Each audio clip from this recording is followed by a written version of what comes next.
Bonjour à tous. Terminons aujourd'hui cette courte série sur les événements extraordinaires qui entourent la naissance de Jésus, et je voudrais terminer cela en replaçant Jésus dans le contexte de l'époque. Jésus, contrairement à ce que tout le monde croit, n'est pas le Christ. Il est d'abord le Messie d'Israël, c'est-à-dire qu'il s'inscrit dans une culture qui n'est pas une culture chrétienne, mais qui est une culture juive. Jésus est juif, né au sein du peuple juif, venant d'une famille qui va respecter les rites du peuple juif. Bien sûr, le message et la mission de Jésus va dépasser le cadre strict d'Israël, puisqu'il devient le Messie et le Sauveur du monde.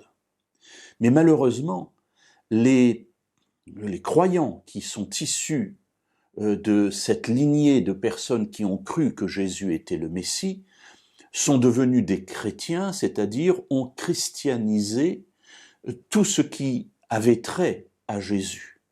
Et malheureusement, en faisant cela, ont fermé au peuple juif notamment la reconnaissance de leur Messie.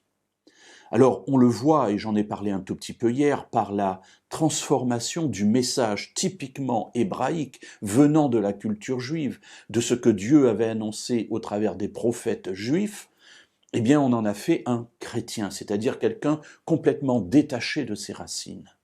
Et cela s'est produit notamment grâce ou à cause d'un empereur qui s'appelle Constantin et qui a fait énormément de mal au message venant de la Bible et parlant du Messie de Jésus.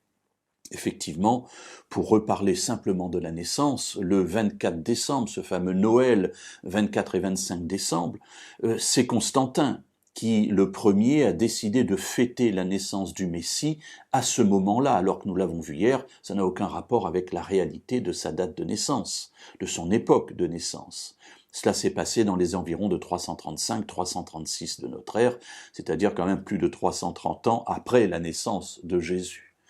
Et cette volonté d'arracher Jésus à cette culture juive a été véritablement une décision et quelque chose qui a été répété à de multiples reprises et sur quasiment tout le message biblique entourant non seulement Jésus, mais le salut.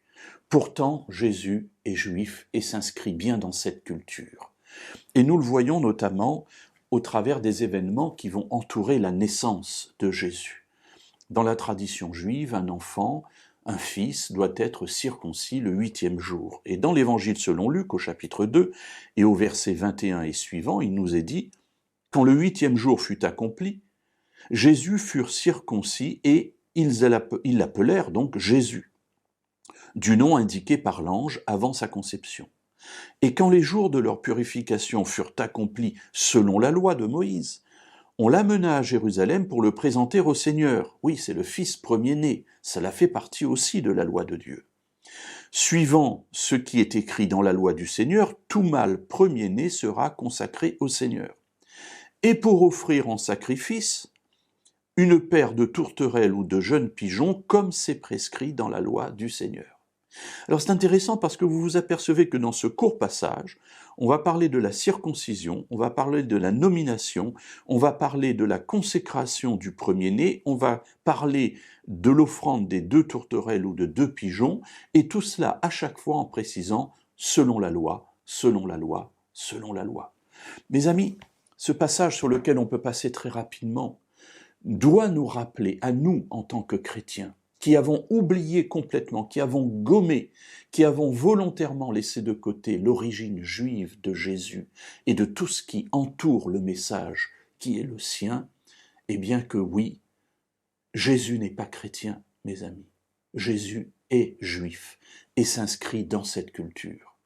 Alors si nous voulons comprendre le message de Jésus, il nous faut aussi comprendre la culture juive, pas la culture moderne, mais la culture de ce temps-là, parce que Jésus est venu dans ce contexte-là, et c'est dans ce contexte-là que ses parents ont vécu et que lui-même a vécu.